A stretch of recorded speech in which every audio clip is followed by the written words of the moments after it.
Hoje veremos o 11 e o 12, numa ideia de crescimento e consagração. Semana que vem veremos o capítulo 13, sobre reforma.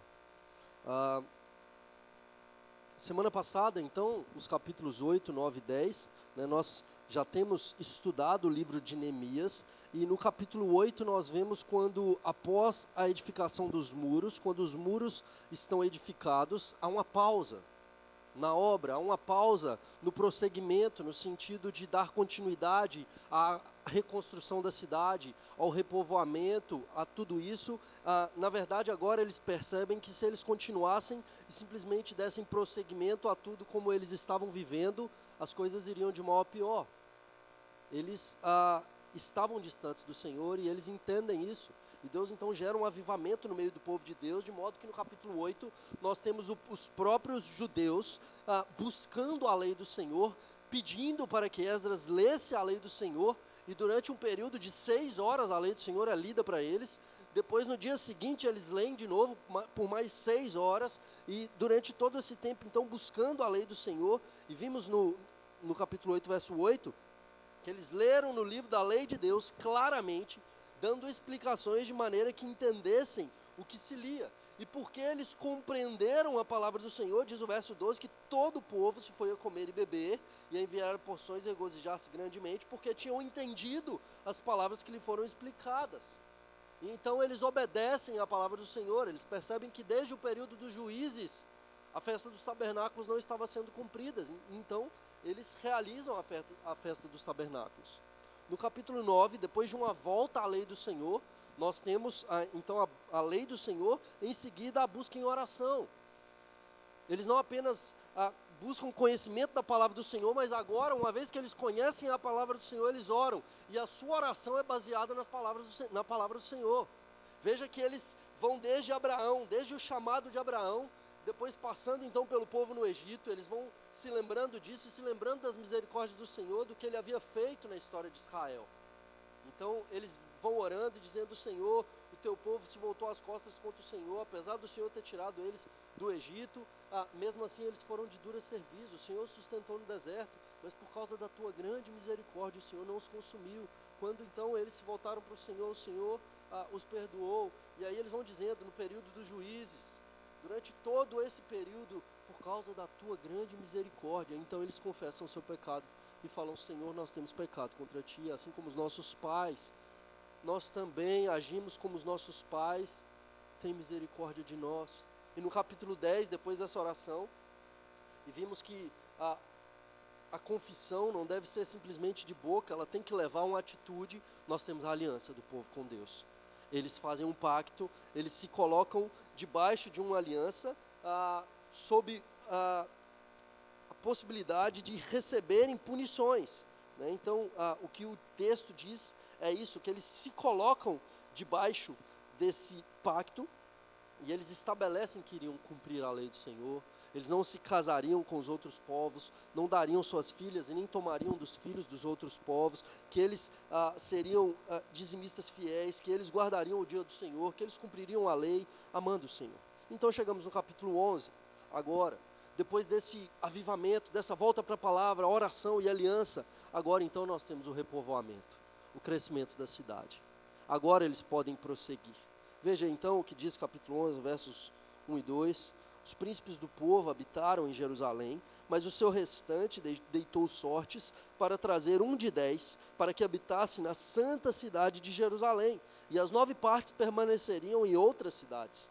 O povo bendisse todos os homens que voluntariamente se ofereciam ainda para habitar em Jerusalém.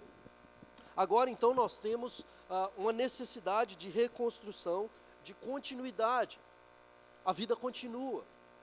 E veja que muitas vezes os nossos jovens e os nossos adolescentes são movidos por acampamento, né? Então no acampamento você tem aquele boom, aquele auge, né? Então eles voltam pegando fogo do acampamento, foi muito bom, e passam então algumas semanas na necessidade, na continuidade, aquele, né? Vai baixando e muitas vezes não há um prosseguimento. O povo de Deus aqui nós não vemos que foi algo como um fogo de palha, mas algo que de fato, em obediência ao Senhor, nós vemos esse povo buscando a face do Senhor, prosseguindo, né, na execução daquilo que Deus havia dito que era para fazer. E nós vemos todo um planejamento da parte dos príncipes do povo, incluindo Neemias, né? Então esses príncipes do povo, o que acontece agora?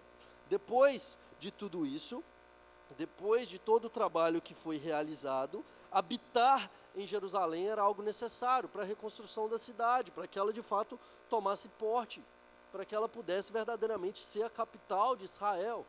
Se ninguém estivesse lá, de nada valeria isso. Só que habitar em Jerusalém naquele momento era algo extremamente problemático. Primeiro porque a baixa população da capital era algo que deixava a cidade vulnerável. Não haviam muitas pessoas lá, de modo que se houvesse um ataque àquela cidade, eles estariam rendidos. E por ser a capital, por ser um centro, ela era foco de ataque dos inimigos. De modo que agora habitar em Jerusalém era um lugar especialmente perigoso para viver.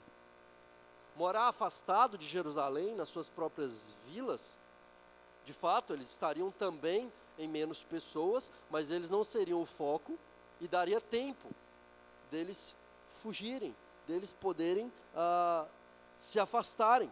O risco seria menor. E Neemias, então, ao planejar o repovoamento de Jerusalém, ele poderia ter exigido arbitrariamente que as famílias vendessem as suas fazendas, que abandonassem os seus bens e se mudassem para aquela cidade, mas não é isso que acontece aqui.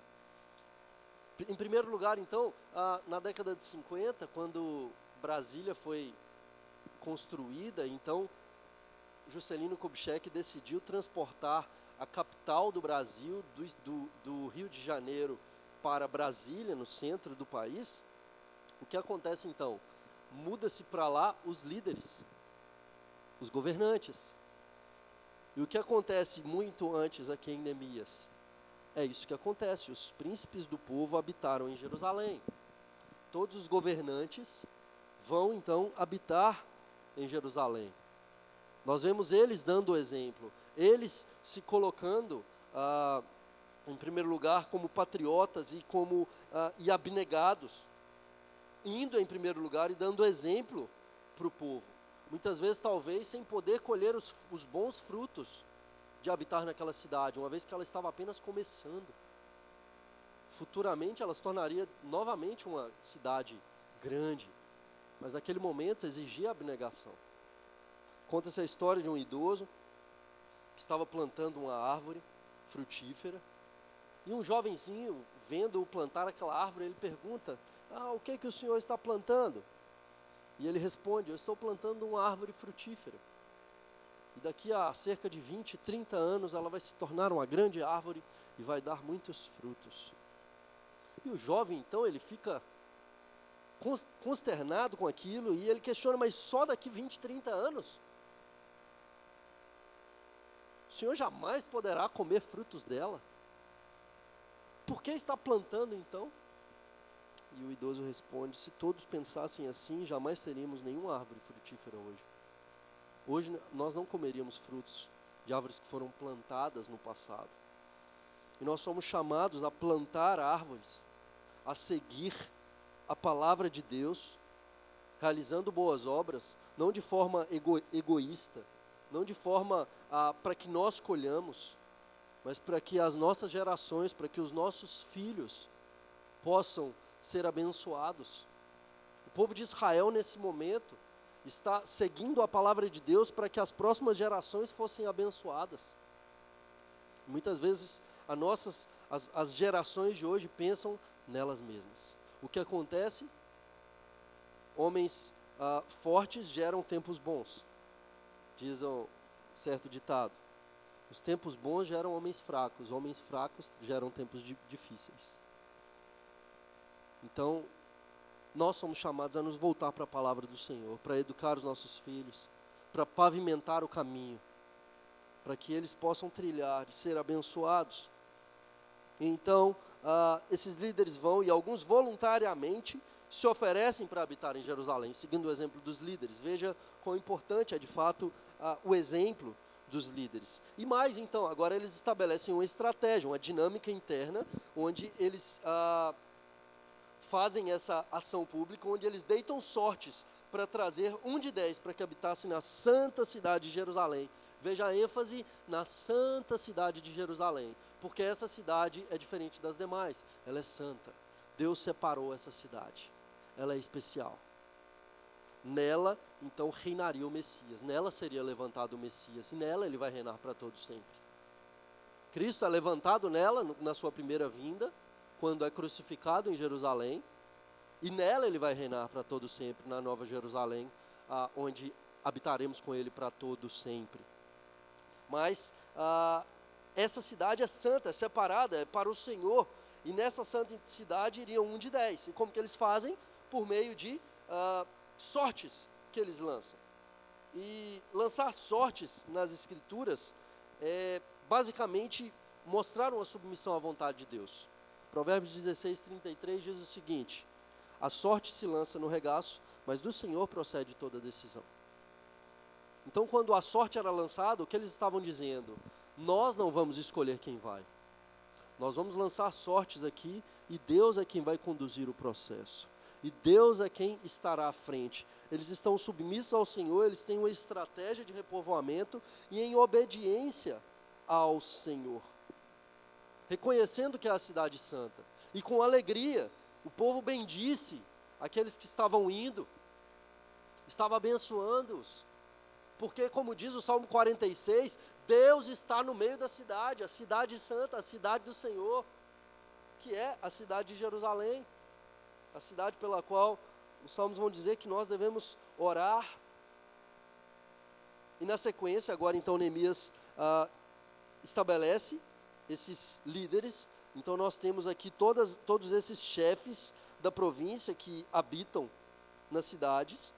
E agora, nós temos 2 grupos diferentes sendo relatados, do versículo 4 até o versículo de número 9. Nós temos os filhos de Judá, veja, no verso 4, dos filhos de Judá, e nós temos no versículo 7, os filhos de Benjamim.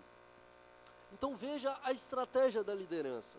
Nós temos agora, dentro dessas pessoas que estão indo para Jerusalém, a tribo de Benjamim sendo destacada, porque não sei se você se lembra, quando Salomão, o seu filho, passa a reinar em Israel, Roboão, ele segue o conselho dos jovenzinhos amigos dele, e há a divisão do reino, entre o reino do norte, onde ficaram 10 tribos, e o reino de Judá, que ficaram 2 tribos, Judá e Benjamim. Naturalmente, uma vez que Judá era uma tribo extremamente grande, uma tribo extremamente bem vista, os filhos de Pérez têm uma longa história, uma história invejável, ao passo que a tribo de Benjamim é uma tribo pequena, naturalmente ela deveria ser imersa na tribo de Judá e sumisse, desaparecesse. A tribo de Benjamim, por exemplo, ela tem um passado negro. Quando a gente olha o livro dos Juízes, capítulo 20, essa tribo quase é totalmente destruída por conta do que foi feito com aquela concubina daquele levita. E agora, então, uma tribo pequena que por graça e misericórdia das outras tribos, reconstruída, refeita naquele passado, agora eles são honrados. E ele honra tanto os benjamitas quanto os judeus. E ele não permite que houvesse nenhuma divisão nesse momento. E o que ele faz? Ele estabelece líderes para os judeus e líderes para os de Benjamim. Veja o que ele diz no verso 9. Joel, filho de Zicre, superintendente deles. E Judá, filho de Senua, segundo sobre a cidade. Então no verso 9 nós temos esse Joel liderando os filhos de Benjamim. Ele busca representantes para cada tribo, no intuito de tratá-los com equidade, com justiça. A necessidade de ouvir os outros, de perceber a necessidade deles. Muitos presbitérios dividem igrejas, justamente porque não ouvem a necessidade da igreja, dos seus conselhos. É necessário sabedoria no sentido de perceber na hora de governar as necessidades, para realizar isso com sabedoria, no intuito de gerar o crescimento no meio do povo de Deus, e não divisão. Na sequência, então, agora nós temos os levitas, os sacerdotes sendo estabelecidos, e esses sacerdotes que servem no templo, né? Então ele vai estabelecer os sacerdotes, na sequência os levitas. E veja o que é dito para nós, que esses sacerdotes servem no templo, versos 10 a 14, os levitas encarregados do trabalho externo da casa de Deus, dos versos 15 a 18 e do 22 até o 24, os guardas dos portões e os servos do templo, dos versos 19 a 21. Esses já tinham os seus líderes, esses já tinham líderes constituídos. Neemias não constitui nenhum novo líder para eles, mesmo porque ele não tem interferência sobre eles. Ele separa bem. Nós vemos aqui no livro de Neemias uma separação muito clara da igreja e do Estado. Esses grupos poderiam constituir uma ameaça para os administradores da capital. Os sacerdotes eram pessoas extremamente influentes no meio daquela sociedade. E em virtude da sua posição, eles poderiam gerar algum tipo de divisão no meio do povo. Mas Neemias, ele separa bem isso, ele não junta essas coisas, ele não quer mostrar quem é que manda, pelo contrário, ele quer seguir a lei do Senhor. Todas as vezes que tentou se unir sacerdócio com o governo, deu problema. Quando Saul decide oferecer sacrifícios, colocando-se como acima do sacerdócio, ou no sacerdócio, ele foi rejeitado por Deus. Quando Uzias, um rei extremamente próspero, um homem temente a Deus, mas quando ele quebrou a lei do Senhor, decidindo oferecer sacrifício, entrar no templo, ele tornou-se leproso até o dia da sua morte. Neemias não faz a sua administração baseada no sacerdócio, ele separa bem essas coisas. Entidades políticas e religiosas devem ser separadas, totalmente separadas. Elas não devem jamais se unir, igreja e Estado. Elas coexistem. O Estado não é superior à igreja e a igreja não é superior ao Estado. Elas são esferas distintas, como Doiver dizia, esferas de soberania. Elas são soberanas dentro dos seus papéis. Obviamente que nós temos o Estado sendo governado segundo a lei do Senhor.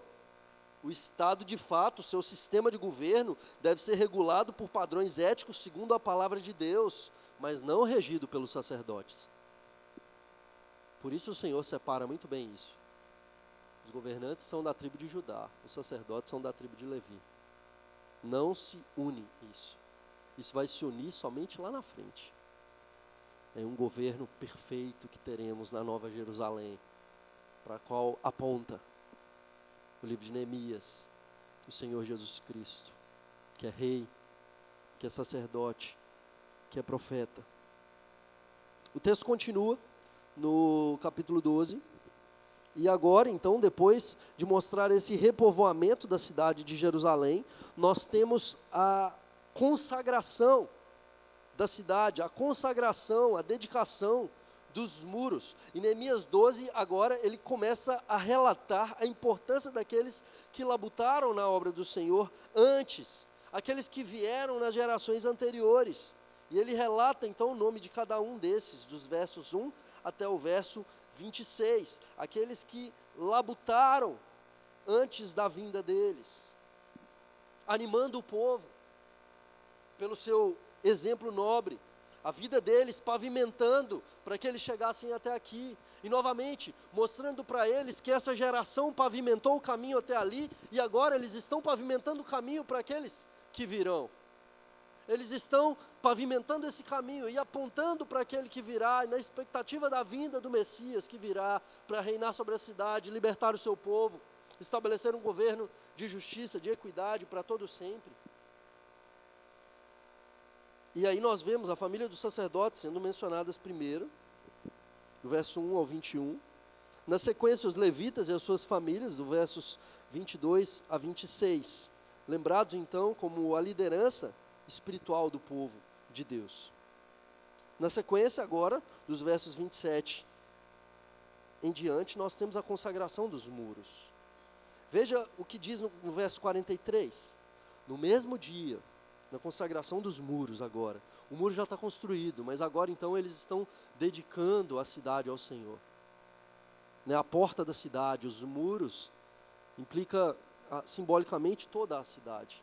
E eles dedicam ao Senhor, eles consagram ao Senhor. E diz o verso 43, no mesmo dia ofereceram grandes sacrifícios e se alegraram, pois Deus os alegrara com grande alegria. Também as mulheres e os meninos se alegraram, de modo que o júbilo de Jerusalém se ouviu até de longe. Então a nossa boca se encheu de júbilo.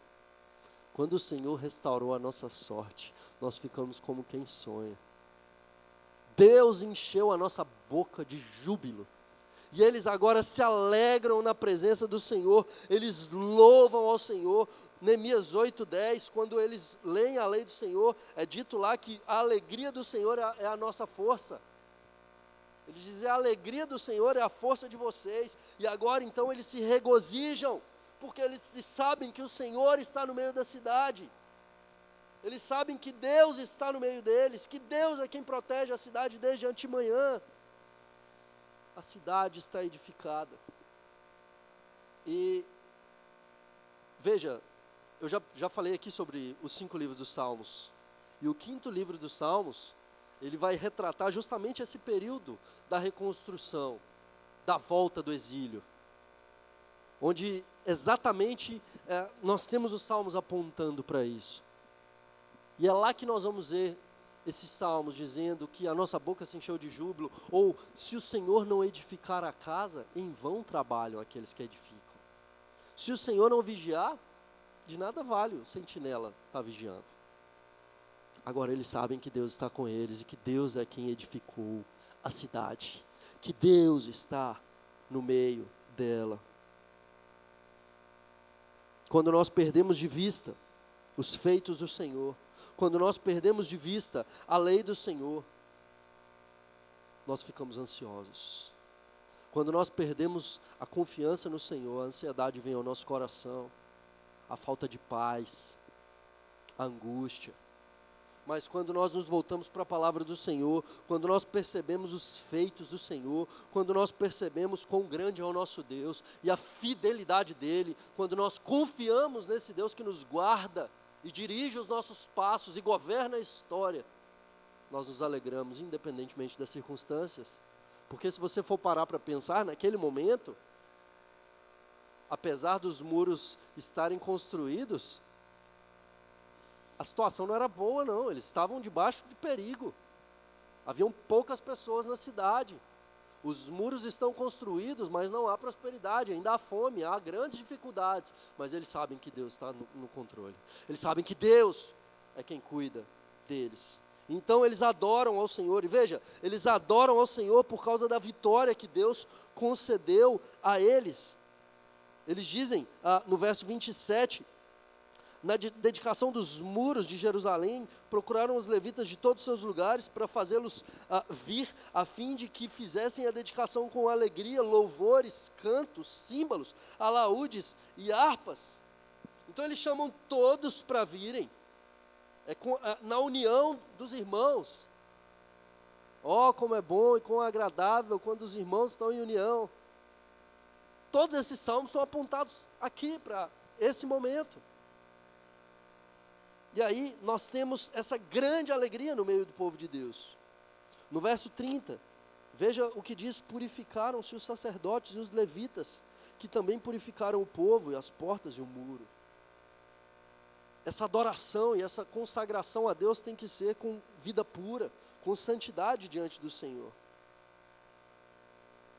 E deve ser com arte, com ordem. E aí nós vemos que eles adoram a Deus de forma ordenada. Não é algo como as pessoas às vezes querem fazer, um culto a Deus desordenado. Não, é com ordem.